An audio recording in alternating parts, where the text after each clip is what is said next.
Okay, so welcome everybody. I'm the treasurer of the ACM, Donovan. So the ACM is responsible for bringing Stallman in today. What else do we want to say? All right, well, thanks for coming, and he will start when he's ready.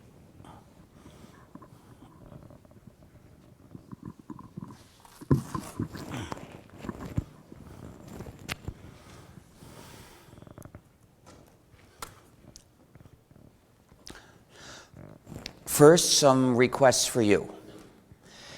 If you take photos of me, please do not put them in Facebook or Instagram. That company is a monstrous surveillance engine.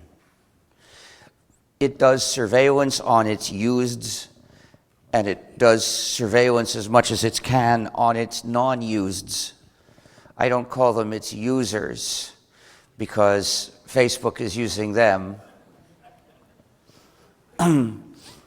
If you put someone's photo in Facebook, you give Facebook one more way to try to track that person through face recognition. It's a bad thing. It's bad treatment of your friends to put your friend's photo in Facebook or any information about your friends in Facebook. Ideally, you wouldn't be used of Facebook at all, but at least don't put photos of me in Facebook. Oh, is anyone watching the merchandise? If not, it would be good to put something over it just so people won't think it's gratis.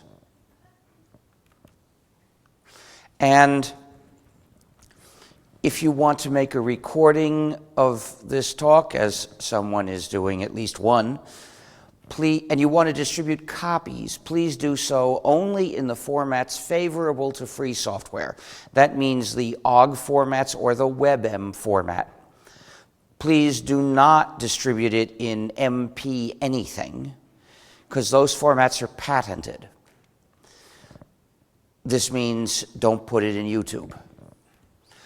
Especially don't distribute it in Flash, which also means not in YouTube. And also don't use Windows Media Player, Real Player, or QuickTime. QuickTime is especially a bad thing because iTunes is so nasty. And please make sure it's possible to download a copy without running any, and that the site doesn't lead people to run non-free JavaScript code in order to do so, because it's wrong to lead people to run a non-free program. This also means don't put it in YouTube. YouTube's HTML5 option requires running non-free JavaScript code in order to work. And please put on it the license Creative Commons No Derivatives, because this is a presentation of a point of view. So, the topic of this talk is copyright versus community. That's correct, I hope. That's what my file says. So, this is the response to a question people used to ask me at the end of a talk about free software. They would say, do these ideas of free software apply to anything else other than software? So in order for this question to make sense, I have to explain the ideas of free software as an introduction. What is free software? Free software is software that respects the user's freedom and community. So we're talking about freedom, not price. We don't mean gratis software. We're not talking about whether you pay to get a copy. That's a practical detail. We're talking about freedom here. So think of free speech, not free beer, to understand what free software means. Sometimes we call it libre software, borrowing a French or Spanish word. To make it clear, we don't mean gratis. When a program is not free, we call it non-free, proprietary, user-subjugating software. These programs are an injustice because they generate a system of unjust power, power for the program's owner over its users. In fact, a non-free program is a yoke, an instrument of power. It generates a system of digital colonization, and like any colonial system, it keeps the victims divided and helpless. In this case, they're divided because they're forbidden to redistribute the program, and they're helpless because they don't have the source code, so they can't change it. They can't even study independently what it really does to them. And frequently, it's designed to do something rather nasty. So, programs should be free. It's wrong if they're not. But what I've said is very general. Respects users' freedom and community. What does that mean? Well, freedom means having control of your own life. This means that you have control of your activities. So if you use a work to do an activity, you ought to have control of that work as well. But what if the work is a program? What does it mean to have control over a program? With a program, there are two possibilities. Either the users control the program or the program controls the users. It's always one or the other. Just a second.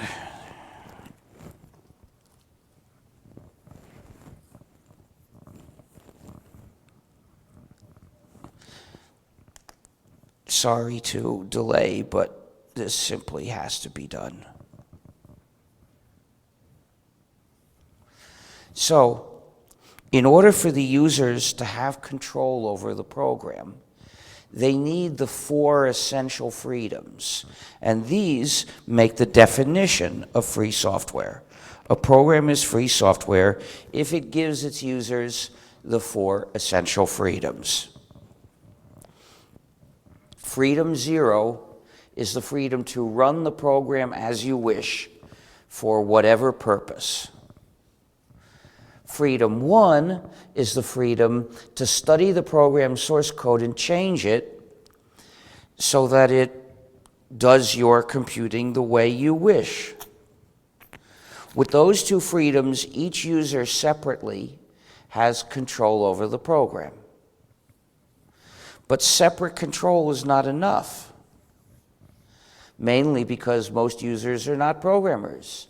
They don't know how to exercise freedom 1. If you tell a non-programmer, in principle, you have control over this program because you have the source code and you're allowed to change it, the non-programmers will say, I don't know how to do that, so it doesn't do me any good. But even if you're a great programmer, separate control is not enough, because nowadays we typically use hundreds or thousands of programs, and even a great programmer can't study and master and understand the code of so many programs. It's too much for one person to do. So we need collective control. Collective control means that any group of users are free to work together if they wish to exercise control over this program and what it does. Collective control applies to any size group and to all groups in parallel. Of course, not all groups actually end up exercising this, but any group of users can do so. The group might be 2 people, or it might be 1,000 people, or it might be 50 people in 3 companies, or it might be the whole population of the US, or any sort of group. Any group's members are free to work together if they wish to.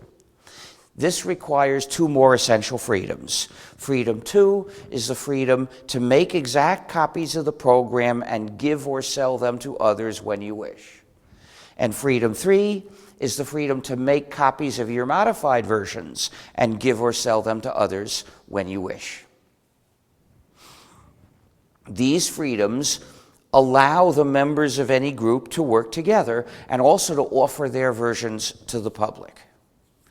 With both separate control and collective control, The users control the program, and thus this program is distributed in an ethical way. But if any of these freedoms is missing or insufficient, then the users don't fully control the program, which means it's the program that controls the users and the owner controls the program. Therefore, this program, which is not free, is an instrument to give the owner control over those users. That's why a non-free program is an injustice.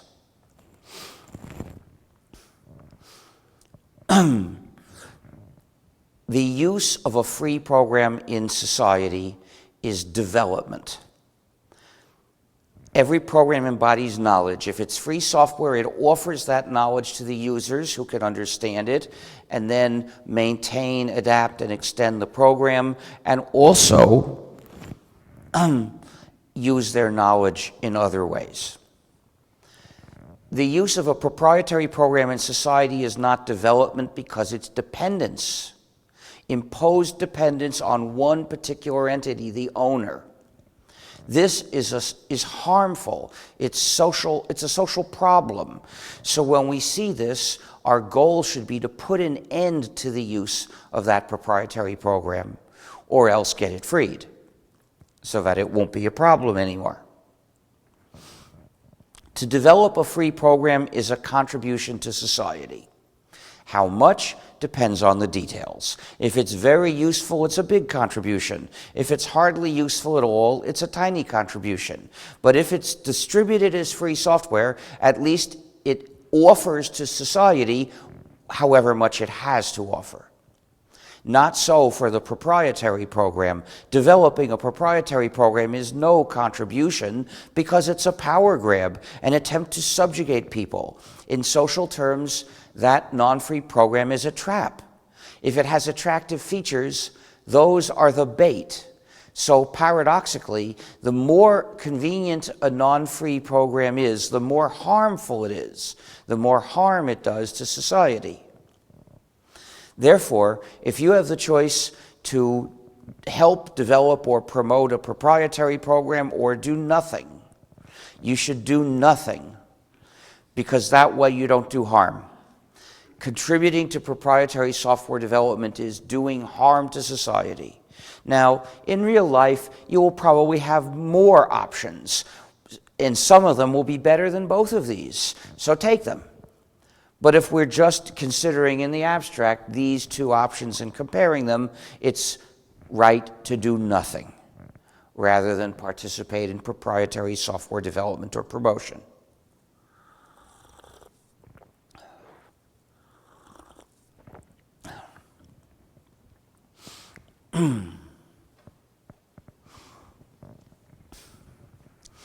As you can see, the difference between free software and proprietary software is not a technical issue. It's not a question of what features the program has. It's not about how they work. It's not about how the code was written. Those are all technical issues. This is an ethical, social, and political issue, which is why it's so important. So, the conclusion is all programs should be free so that all their users should be free. There's one particular aspect which is of special moral importance, and that's the part of freedom too, which consists of giving away exact copies. That's sharing. Sharing is part of what it means to be a good person in society. Therefore, anything that systematically tries to tell people not to share is extremely vicious. It's directly antisocial as well as just harmful. Therefore, the efforts of proprietary software developers to stop users from sharing are a special evil that we should reject entirely. And this is why we have to reject completely the idea that it's wrong to share copies. It may be illegal to share them, but that doesn't make it wrong. The wrong is in prohibiting sharing or trying to stop sharing. Sharing itself is not wrong. People sometimes wonder about the ethics of using an unauthorized copy of a proprietary program. That's a very bad thing, almost as bad as an authorized copy of the same program. It's bad because it's proprietary. Sad to say, if you disregard the prohibition on sharing, that doesn't make the program effectively as good as free. That just means you have claimed for yourself a part of freedom 2. It doesn't get you freedom 1, it doesn't get you the source code, it doesn't get you freedom 3. Freedom 0, well, maybe you can get that, reclaim that for yourself, the same as freedom 2. You could run it as you wish, although it may be forbidden, but that still doesn't make it effectively free software. If it did, this problem would be much easier to solve, but it doesn't. You should reject unauthorized copies of proprietary software along with the authorized copies.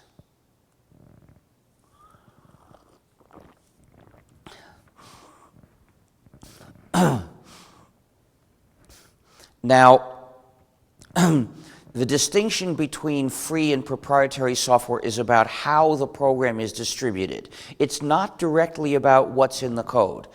Any program can be distributed as free software. Any program can be distributed as proprietary software. It can even be distributed in both ways in parallel. However, there's another distinction that's relevant, and that is about malware. Malware means a program that's designed to mistreat its users. This is not a question of how the program is distributed, it's a question of what the program does.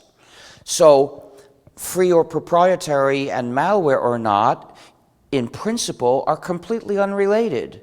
In practice, they go together. Proprietary software is very often malware. Nearly all users of proprietary software are using proprietary malware. The reason is, nowadays, the developers of proprietary software, the owners, are fully aware of the power that they have got over the users. And they constantly seek ways to exploit that power, to push the users down further, to exploit them more in order to gain more advantage and more money. They're not ashamed of this anymore. When I started the free software movement 30 years ago, it was scandalous to find malware in a proprietary software product. Proprietary software by its nature was oppressive, but the developers thought that they should try to make the program serve the user. Not anymore. Now they have conferences where they talk about their new clever ways of mistreating the users of their software in order to take advantage of them.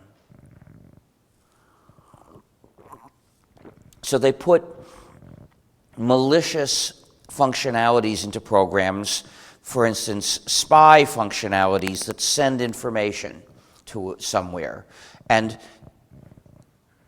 digital restrictions management, DRM, also known as digital handcuffs, the functionalities to stop users from doing the things that it's obvious they're going to want to do, to restrict their use of certain data, for instance.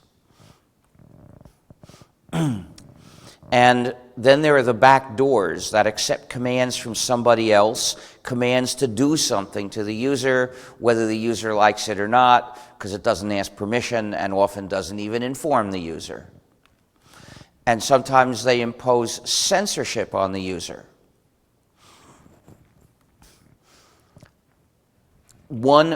These are very common. One proprietary package you may have heard of that does all four is called Microsoft Windows.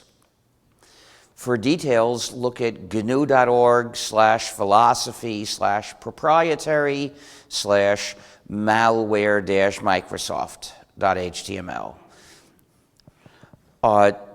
People used to describe Windows as malware figuratively, just meaning they were criticizing it. But nowadays, Windows is literally malware. The censorship is a new feature in Windows 8 for mobile devices.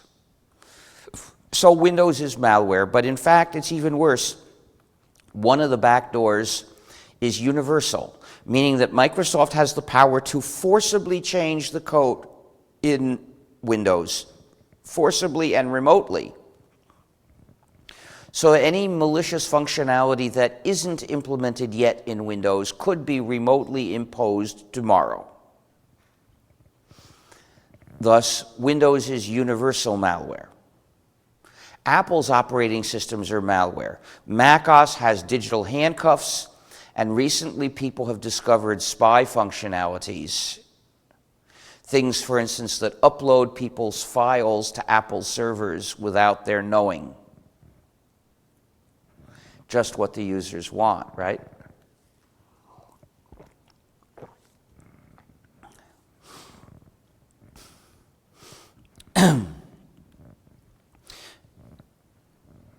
So macOS is malware, but the operating system of the iThings, Apple's newer monsters, is worse. Various spy functionalities have been found. Of course, there are digital handcuffs, just as in macOS. There is a back door with which Apple can forcibly delete an application. And Apple was the pioneer in imposing censorship on the users, censorship of applications. The users can't install whatever applications they wish. They can only install applications that Apple has approved and placed in its App Store. When users found ways to defeat this censorship, they called it jailbreaking, which means that the users recognized that these computers were designed as jails for their users.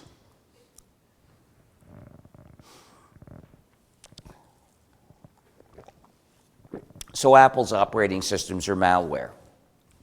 Android contains malware.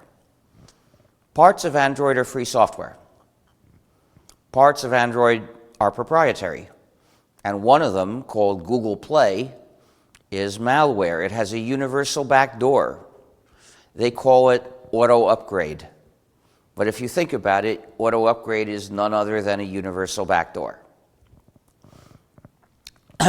So they can do any nasty thing at all to the users. Flash Player is malware. It has digital handcuffs and a functionality to help websites track visitors, sometimes called super cookies. Now, Flash Player is gratis, but it's not free software.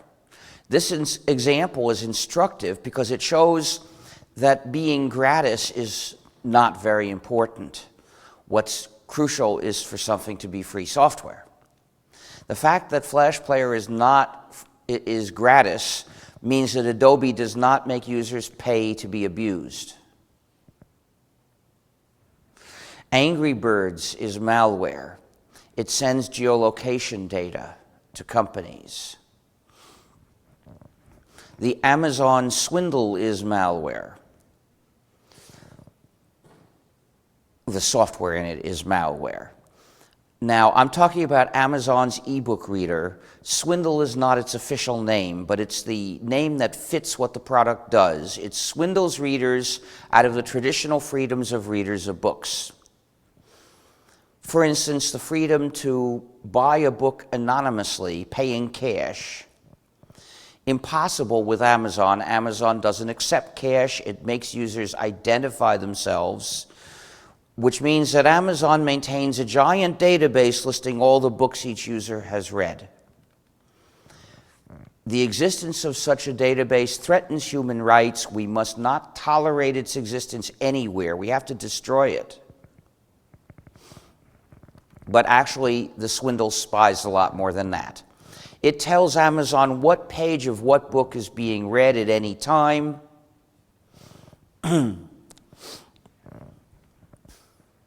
And if the user enters any notes, they get sent to Amazon. If the user highlights anything, that gets sent to Amazon.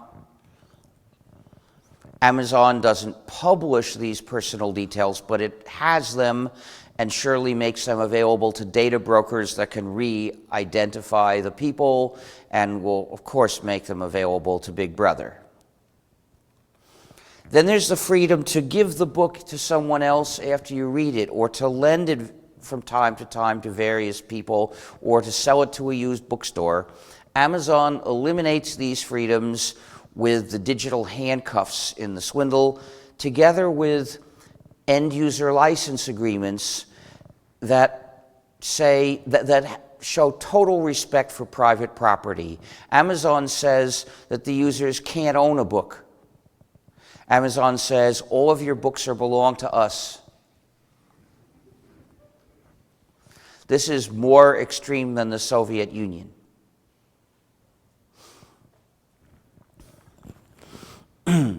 And then there's the freedom to keep the book as long as you wish, which Amazon eliminates with a back door for remote deletion of books.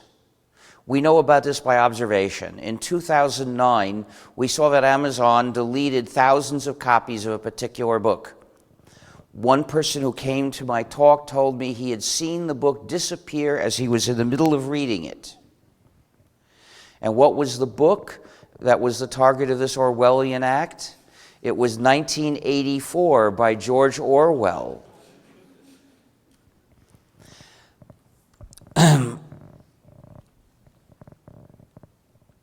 Well, there was a lot of criticism, so Amazon promised it would never do this again unless ordered to by the state. If you've read 1984, that's not very comforting. 1984 presents a totalitarian state whose crimes began with burning the books it didn't like. The official name of this product is the Kindle. Kindle means to start a fire, perhaps meant to suggest that its real purpose is remote virtual book burning. Well, yeah, the point is, that's what that product really stands for. So if you've read 1984, you won't find that promise very comforting, but it doesn't matter because Amazon didn't keep the promise anyway. It wasn't a binding promise, you see. It was just something to say to give people an excuse to stop thinking about the issue. Now, why did Amazon remotely delete those thousands of books? It discovered that its contract with the publisher didn't actually permit distribution of ebooks. Now, stores could make mistakes in carrying out their contracts before, but what's changed is that now if a store sells some book by mistake, it can unsell the book and delete it. We shouldn't allow that.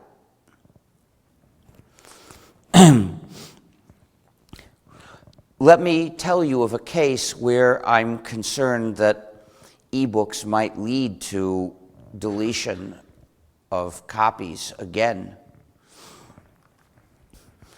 Many years ago now, I'm sure you know about the way the Harry Potter books were marketed. Ms. Rowling really, really, really wants money. She wants to get every single penny that's possible.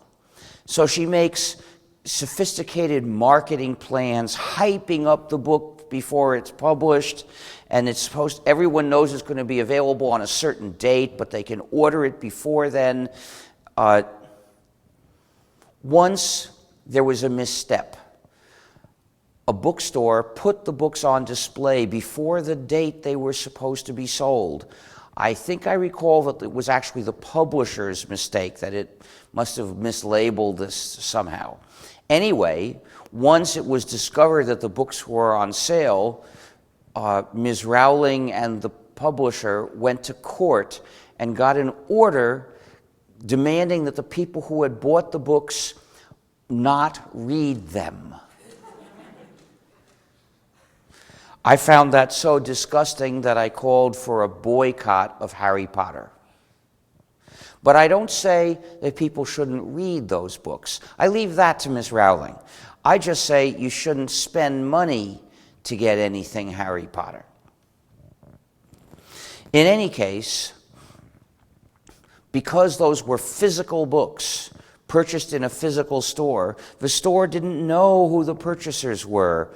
The store couldn't go around to those people and grab the books out of their hands. I'm sure Ms. Rowling and her publisher would have hired some private security company like Blackwater to send those people around and to send the agents around to grab those books from people if they could have, but they couldn't have.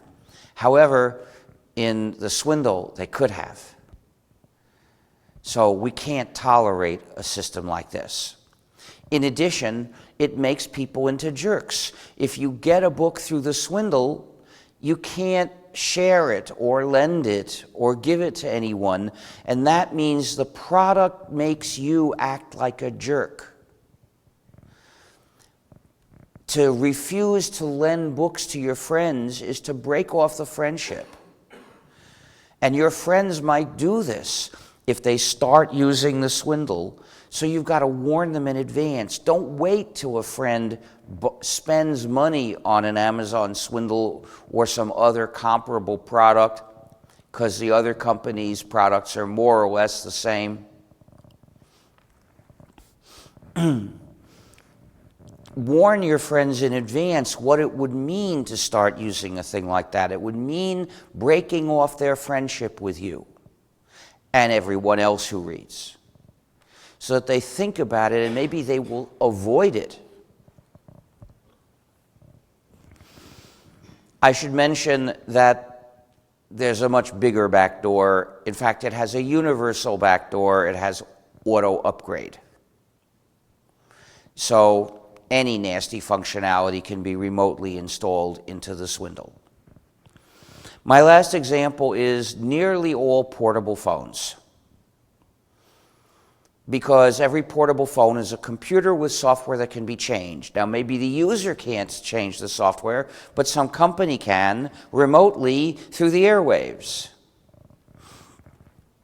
There's also a spy functionality, namely, it will send the GPS location data on remote command, and the user can't tell it not to. In nearly all phones, this is the case. And since they can change the software remotely, that's a universal backdoor. And it has been used to remotely convert phones into listening devices that listen all the time and transmit all the conversation they hear.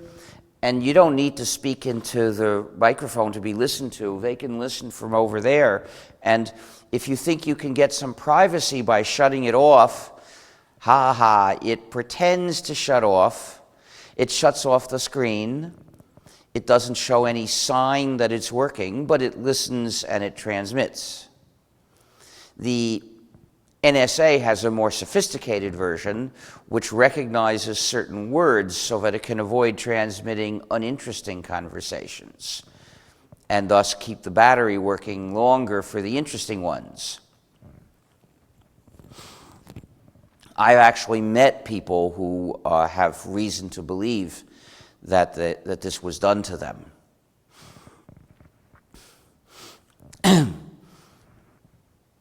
The only way to make this device stop listening and transmitting is to remove all the batteries. Not just the obvious battery. Many phones have another secondary battery that's not designed for removal. And then there are phones where even the big obvious battery can't be removed. I wonder why.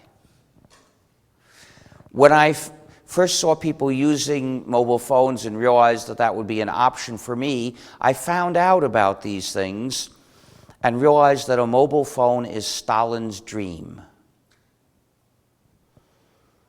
And therefore I decided I would never have one. I'm not willing to carry something that tells Big Brother where I am all the time and allows Big Brother to listen to all my conversations. There's some things that we must not accept. I call it Stalin's dream because if Stalin had had this technology available, he would have used it, but he couldn't. The government today can and does. So it's just something that we shouldn't stand for. Well, with this list of examples, I've proved that nearly all users of proprietary software are using proprietary malware.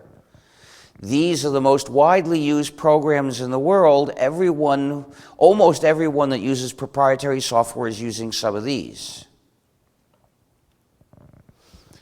But there are thousands more proprietary programs which we don't know about. You know, maybe it's malware, maybe it's not, and we can't check. So we can presume that some of these programs are malware and some of them are not. But we can't tell which is which. We can't identify a proprietary program and be sure it's not malware. There is none that we can be sure is not malware because we can't check. Thus, proprietary programs demand blind faith. It's the only way to use one, blind faith in the developers. You know, the corporation says, of course you can trust us. We're a corporation. No corporation ever mistreated people. So what's your defense? Your defense is free software. That's the only known defense against malware in software products, for the users to have control over the program. You see, some of the users of the program are programmers, and they don't want to be mistreated. So whenever they look at the source code because they want to fix a bug or add a feature or they're curious, they're also checking to see if they notice anything nasty or anything that's just broken. And if so, they can report the bug, they can fix it. If it looks intentional, of course, they'll make a scandal out of it. And it won't be one person's word against another because everyone can look at the development records and see exactly what happened and who's responsible. And the bug will get fixed. You see, the contributors to free software don't feel the same temptation to mistreat the users as the proprietary developers feel because they don't have the same kind of power and they know it. Which means if you consider a young developer who is, and let's assume that this person is neither a heroic saint of virtue nor a horrible monster, but a person like most other people. Well, if this person goes into proprietary software, what's going to happen? This person will be influenced by coworkers who are in the habit of looking for ways to put in malicious functionalities and mistreat people. And the young developer will eventually get used to that. A few years later, we'll think of it as normal. Now, the same young developer goes into the free world and will be surrounded by people who respect the user's freedom and don't mistreat users and think it's really nasty to do so, and will then learn to be like that. So proprietary software is a motor for making people become bad.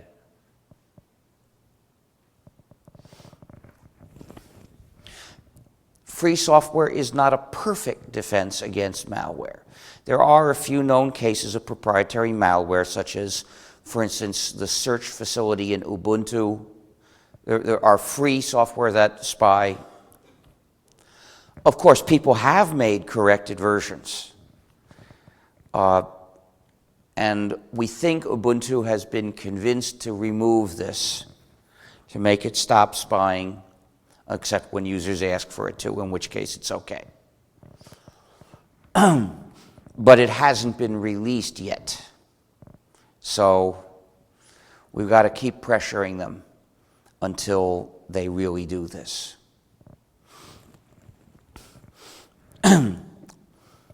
So society has a choice. On one hand, we have individual freedom, social solidarity, and democracy. On the other, we have the sole and total power of the owner over the users, using the program as a yoke, an instrument to subjugate users, whom the owner can then command, exploit, and abuse. Society must reject proprietary software and choose free software. I started the free software movement in 1983. I announced a plan to develop a complete free operating system called GNU. The idea being to make it possible to use computers in freedom. That was impossible back then because all the operating systems were proprietary. Well, I was going to change that by developing one that would be free. In fact, in order to fully respect the user's freedom, the operating system had to be completely composed of free programs. Every piece, every line must respect the user's freedom in order for the whole collection as a whole to respect users' freedom. So that was the goal. And the reason it's called GNU is I decided to make a Unix-like system, and the traditional way to state that and give credit in the name was with a recursive acronym. So GNU is spelled G-N-U, and it stands for GNU's Not Unix.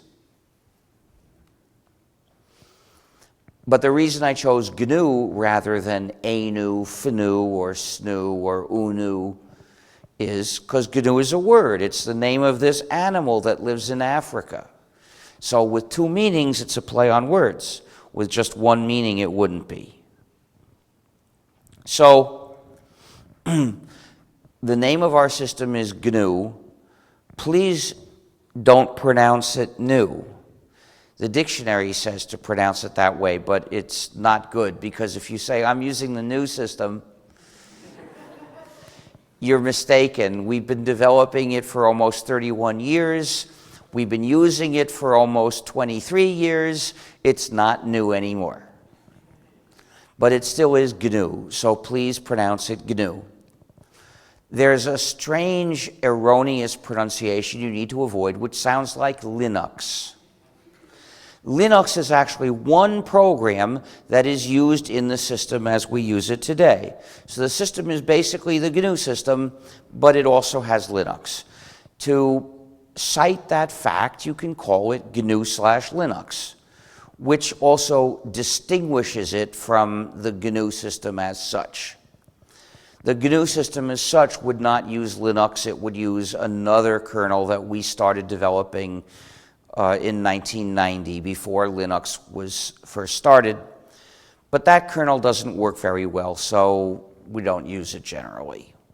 There's no reason you shouldn't use Linux as your kernel, but please don't give the credit for the whole system to the developer of Linux. He came along years after we started this, after we had most of the system ready. So please call the system GNU/Linux and give us equal mention. This is actually important, because when we try to spread these ideas of freedom, we run into an obstacle. Most of the users of the GNU system don't know it's the GNU system. They think of themselves as using Linux. They think the whole system is Linux and that it was all started by Mr. Torvalds in 1991, which is not true. But they think it's true, so they admire him tremendously, and they follow his philosophy, and they reject ours. Well, our philosophy is, you deserve freedom, and please join us in fighting for freedom. Torvalds says he's happy to use non-free software. So when they follow his philosophy, it means they don't learn to value their own freedom, and they won't fight for their freedom. And we could all lose our freedom if not enough of us are fighting.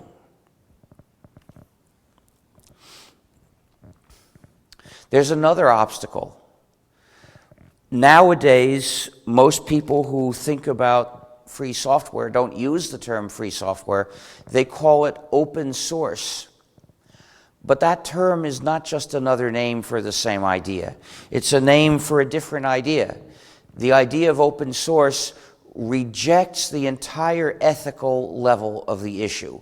Almost all that I've told you, the supporters of open source won't say and don't say, because they don't want people to think of it that way.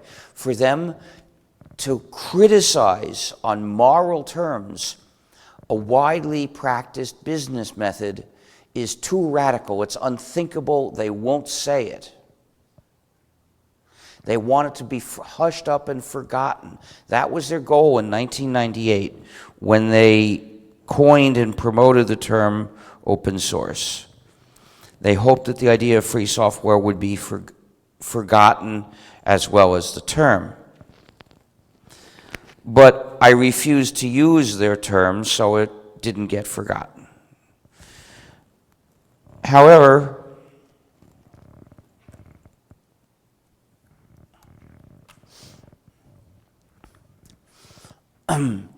it's been chased out of the mainstream media.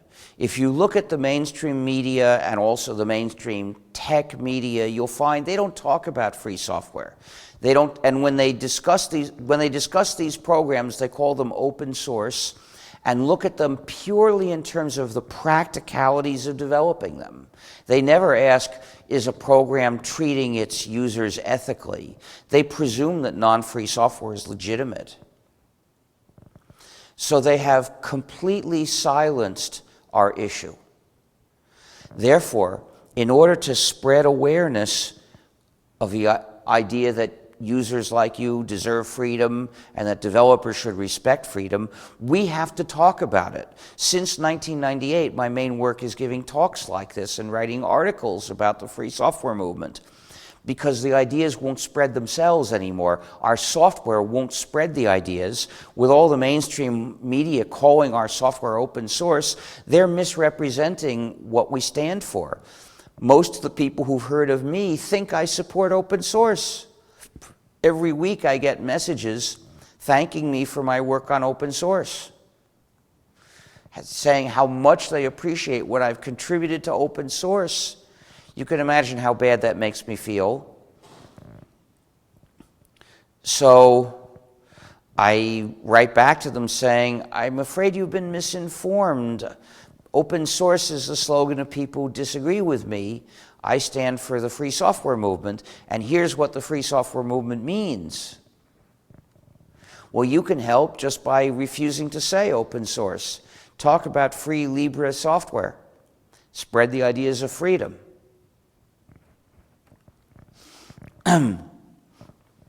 That's as much as I can say about free software today, except that schools should teach exclusively free software. This applies to all schools and to adult education. It applies to nursery school, it applies to university and everything between. And this is not just a way to save money. There's more at stake here than that. This is not how to make education a little better. This is how to do good education instead of bad education. You see, teaching people to use a proprietary program is bad education. It's teaching dependence on a particular party. That's wrong. That contradicts the social mission of the school, which is to educate good citizens of a strong, capable, independent, cooperating, and free society. In computing, that means teaching people to be skilled users of free software.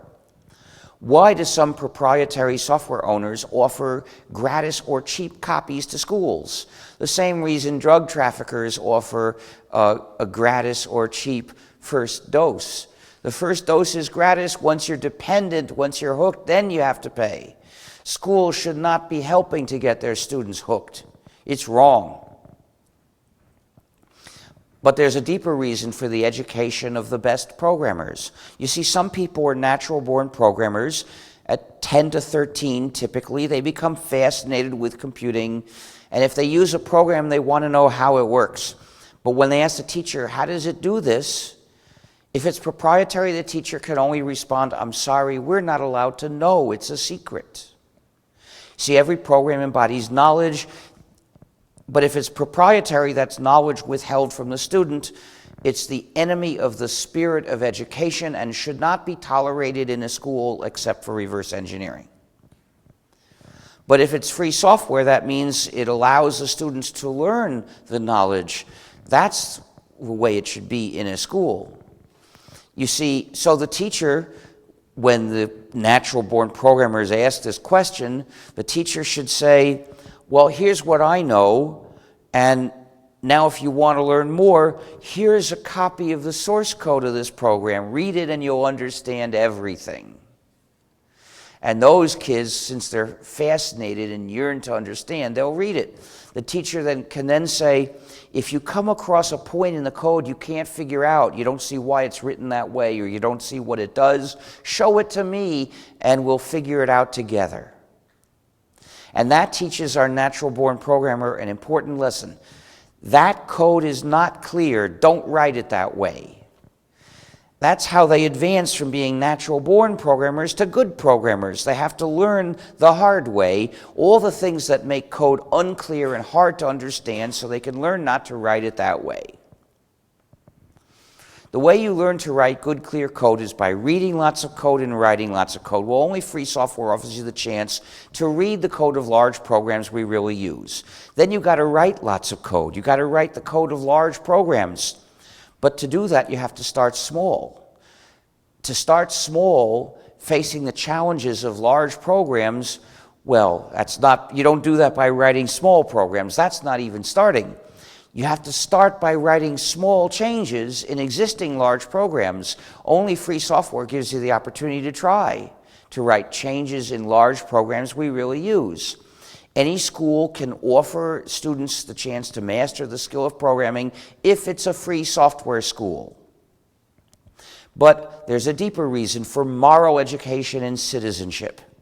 Schools must teach the spirit of goodwill, the habit of helping other people. Therefore, every class must have this rule. Students, if you bring software to class, you may not keep it for yourself. You must share it with the rest of the class, including the source code, in case someone here wants to learn, because this class is a place where we share our knowledge.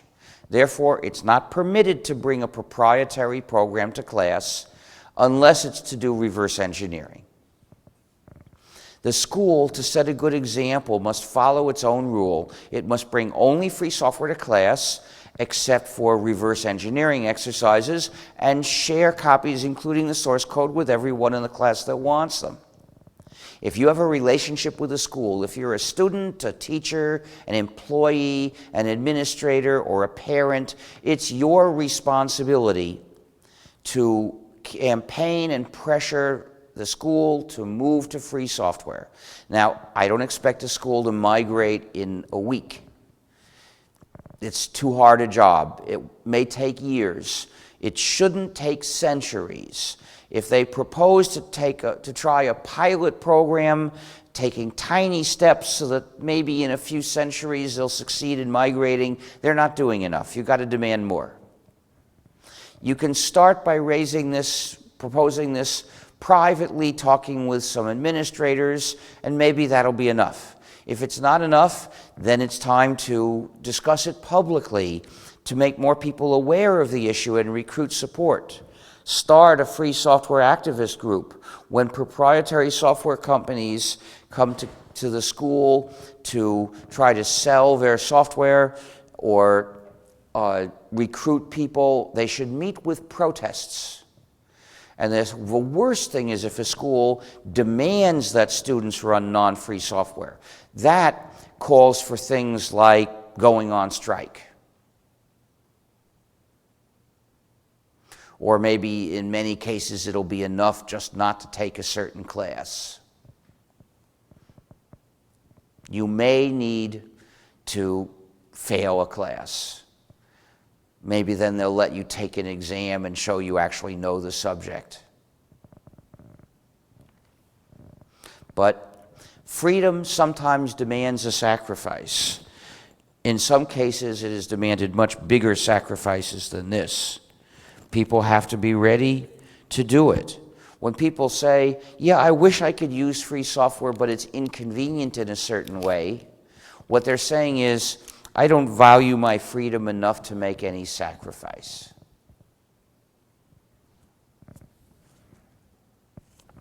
And you're not going to get freedom if you do that. So, I've explained the idea of free software. For more information, look at gnu.org, especially gnu.org/distros if you want to find out about the distributions of gnu/linux that are entirely free software.